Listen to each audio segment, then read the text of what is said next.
One of the most asked questions I get about digital products like ebooks is, how do I sell this? And I get it. It is the hardest part. After all, people like you who want to create an ebook are usually not people who love marketing. You love helping. You love creating things that are going to help someone improve their life in some way.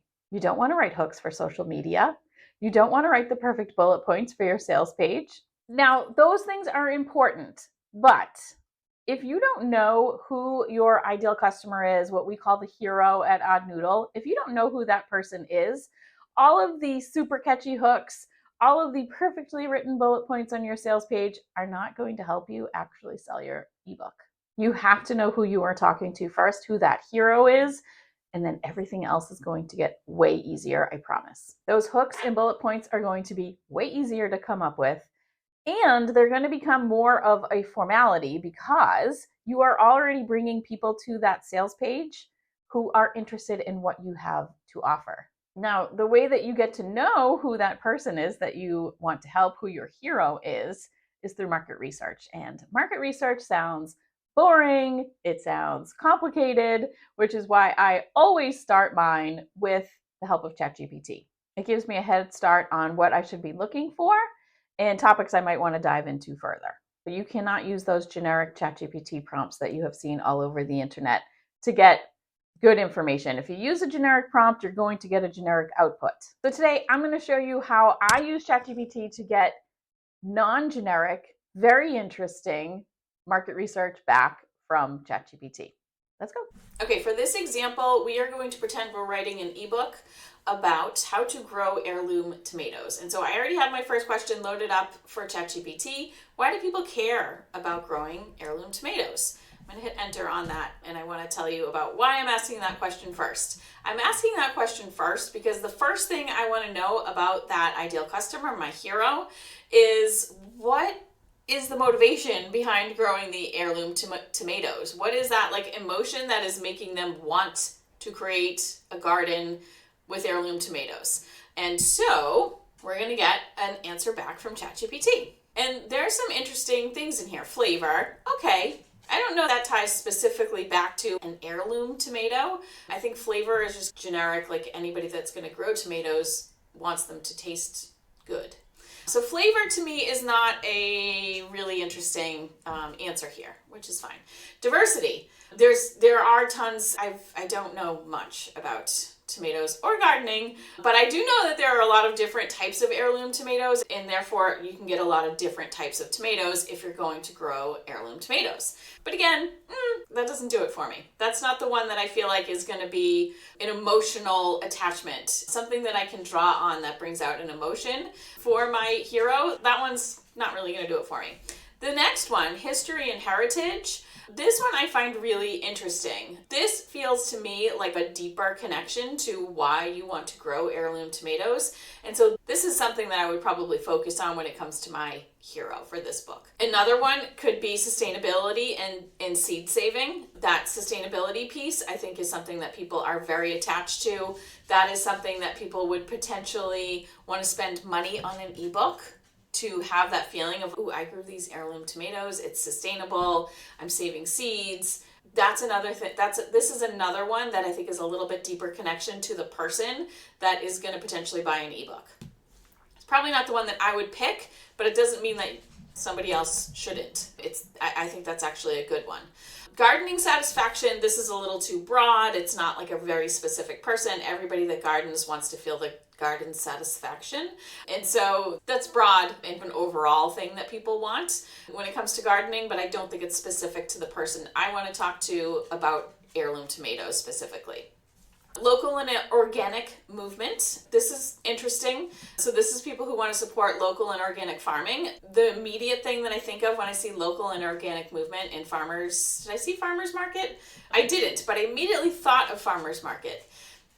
And the important thing about that is there an audience of people who want to grow heirloom tomatoes to sell them at farmers markets. That becomes a whole different thing and has a lot of other possibilities and is another potential type of audience that would work really well for this topic of heirloom tomatoes. Health benefits, a minor ancillary reason for people to want to grow heirloom tomatoes, in my opinion. I don't think that's specifically what I would focus on for my ebook. After these 7 reasons that people care about growing heirloom tomatoes, you're going to see something down here. Devil's advocate, are heirloom tomatoes worth the hype? And then ChatGPT is giving me questions.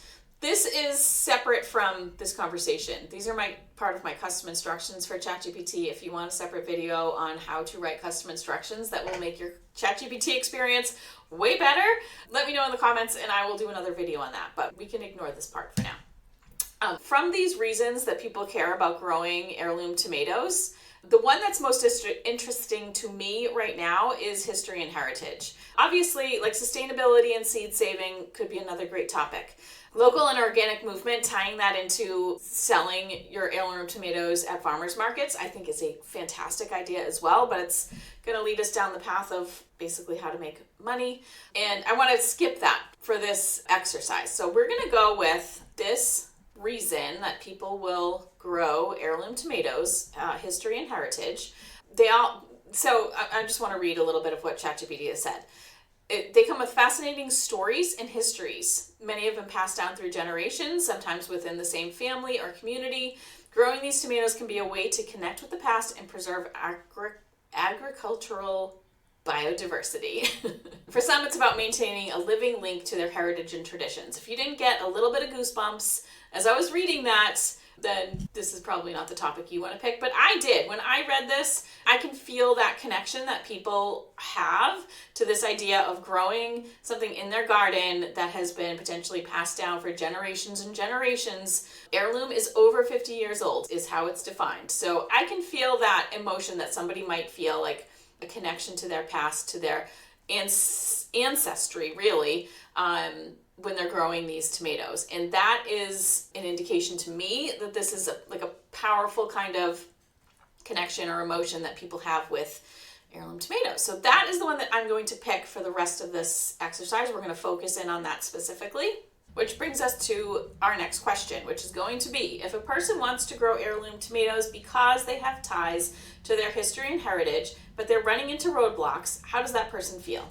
I'm still focusing in on trying to find the emotion behind these things, and from that emotion, I'm going to be looking for the language and the words that people are using to express the problems that they're having in the garden, not being able to grow their heirloom tomatoes. Let's see what we've got here. Frustration, obviously. Disappointment, okay. Determination. So these are obviously negatives, and now we have a positive. I like this idea of determination, of perseverance. I feel like that really ties well back to wanting to have that historical and heritage connection through the garden. I like that. Loss of connection. So feeling like my grandmother made these, my mom grew these tomatoes, my grandmother grew these tomatoes, my great-grandmother grew these tomatoes, why can't I grow these tomatoes? And just feeling that like loss of connection over the course of history, really. Inadequacy, I don't know about that, but okay. Curiosity and learning. This is interesting, but it's also very broad. Like this curiosity and learning, also inadequacy, is going to connect with anybody that wants to grow pretty much anything in their garden. So not super specific to what we want to focus on with this ebook and this audience, but definitely something that works too. They might seek out community and support. This is a hint to potentially, I don't know that I would do this with gardening, to be honest, but this is a hint towards, hey, like you might want to include something that gives people a connection to other people that are interested in this topic of growing heirloom tomatoes. So some type of a Facebook group. I don't do Facebook, but I know a lot of people do, and I can see gardening doing well there. Facebook group, some type of a community separate from Facebook, Discord, something like that. That's a little hint to you for maybe down the road that's something you want to consider. I don't honestly know that I would do that with gardening. I'm just going to put that out there. But it's a possibility. I guess I could see a Facebook group around it. So just a hint to other possibilities. We're going to focus just on the ebook for this exercise though. All right, so with our next questions, we've focused on kind of the negative of what are they feeling, what are they thinking when they aren't able to grow their tomatoes, their heirloom tomatoes. What about how does that person feel when they are able to grow heirloom tomatoes? Not grown, grow. But ChatGPT is going to know what I mean even with that typo. So pride, we talk a lot at Odd Noodle about the 10 improvements. Pride is not specifically one of the 10 improvements, but gaining praise is a 10 improvement, and the 10 improvements are the things that people are willing to spend money on.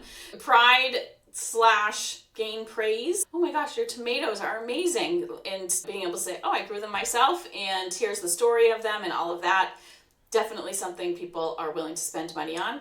Again, that feeling of connection. This is also loosely tied, not really even loosely. This is tied back to another one of those 10 improvements with more love, really. Feeling that connection to your family over the generations, that's pretty special. Joy is fantastic, and I'm sure they're going to feel joy, but joy is a little too generic. It's happiness. Yes, they're going to feel joy and excitement, but it's not something that's going to very specifically connect with the people that you are trying to connect with. Those people that want to grow heirloom tomatoes because of the historical and cultural significance they might have for them. Fulfillment, yeah, sure. Empowerment, that's an interesting one. I feel like that kind of goes back to pride, but also empowerment is that feeling of, I did this. Like, I accomplished this thing, I set a goal, and I did it. I overcame the roadblocks that were in front of me with the help of an ebook, and I have these amazing tomatoes to show for it. Gratitude, wonderful. Excitement and anticipation. This one's interesting because this kind of gives you, tomatoes take a long time to grow, but this is something that people can focus on while those tomatoes are growing. Just that excitement and anticipation. I can see that in social media posts. Nostalgia. You sit down, you cut that tomato open, and you've got generations behind you that have done the exact same thing. That's definitely something that in my social media or a blog post or something that I would focus on, because that is going to bring about a feeling. That is going to bring about an emotion. It's going to make people feel a connection to you and to this topic that you are creating your content about, writing your ebook about, all of that. So far, we have feelings that people are feeling. These are the things that are going to make people connect with you when you start talking about them on social media. When you write an email to your audience about the connection that you feel because you're growing from the same seeds that your great-grandmother grew from, that's something that's going to make people feel closer to you. That's something that is they're going to feel like, not everybody, but that right person, your hero, is going to feel like, she gets me. That's exactly how I feel about heirloom tomatoes. She understands, she's in my head. The she's in my head types of emails are the ones that you want to be writing. That is what forms trust between you and that person. It's what makes them see you as their guide. It's what's going to make them want to buy from you specifically. So we've got the emotions and the feelings that we want to hit on when we're doing any type of content on social media, blog posts, emails, all of that stuff. These are the things that you want to be putting into those emails.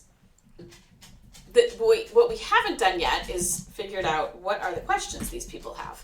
Let's do that next.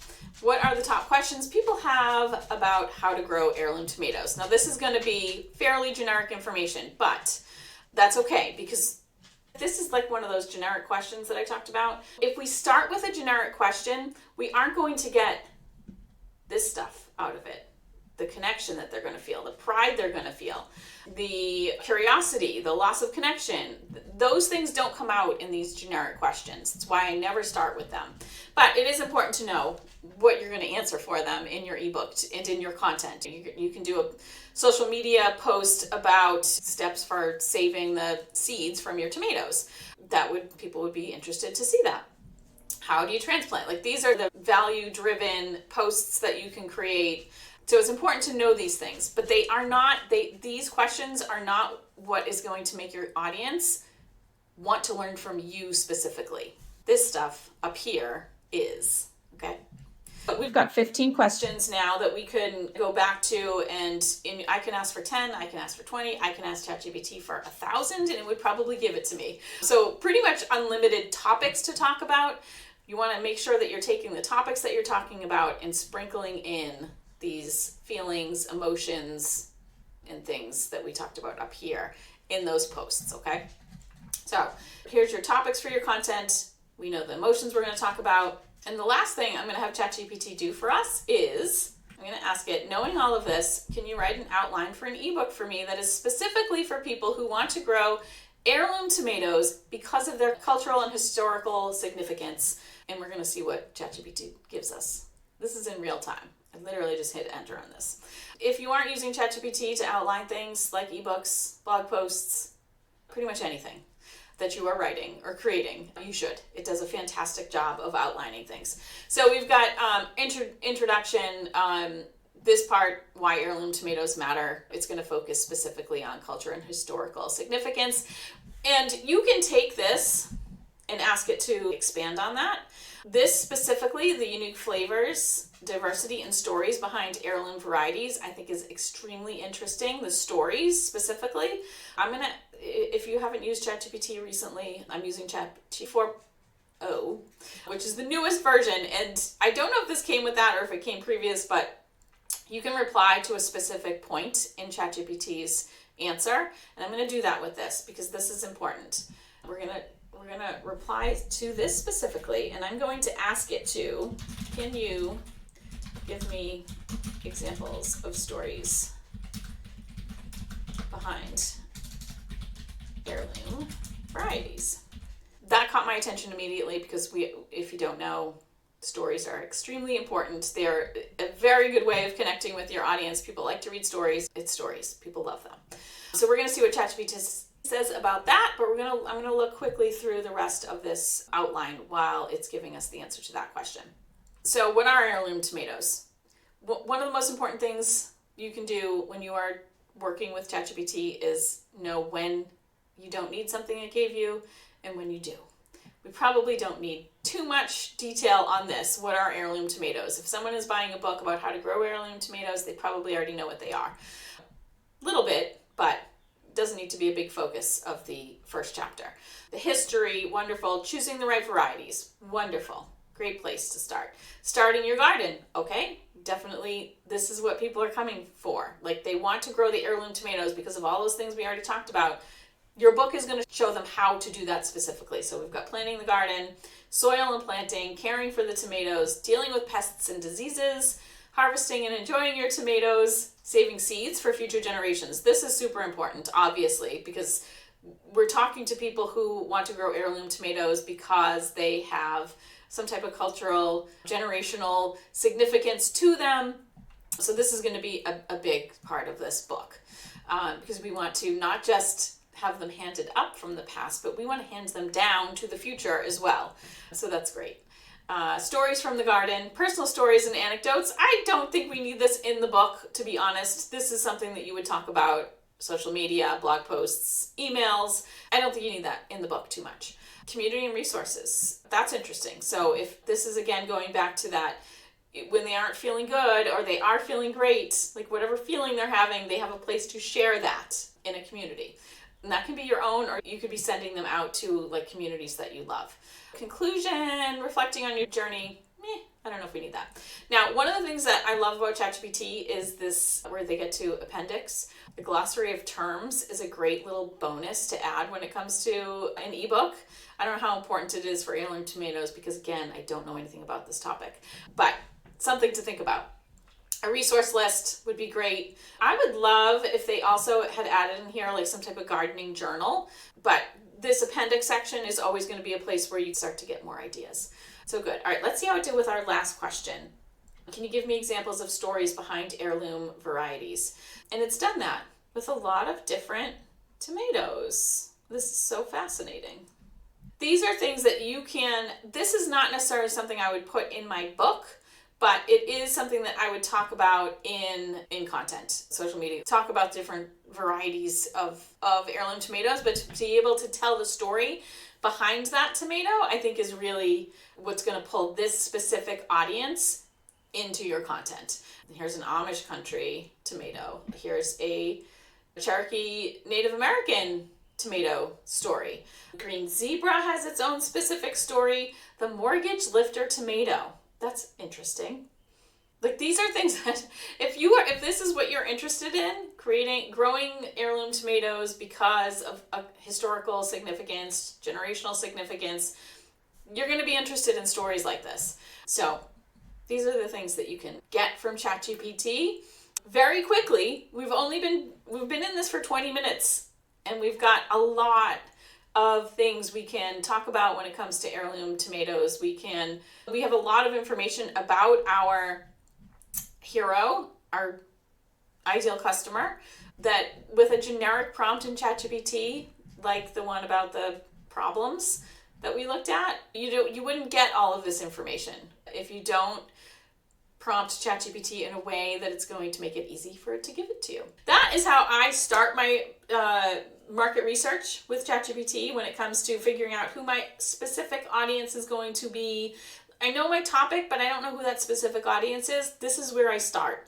It helps me nail down who that person is, what they're interested in, what their motivation is, what are the emotions behind wanting to learn this thing, so that I can start mixing that into my content and know that I am attracting those people who are going to be very interested specifically in the ebook that I'm creating. So try that and see how you do, and let me know in the comments how it went.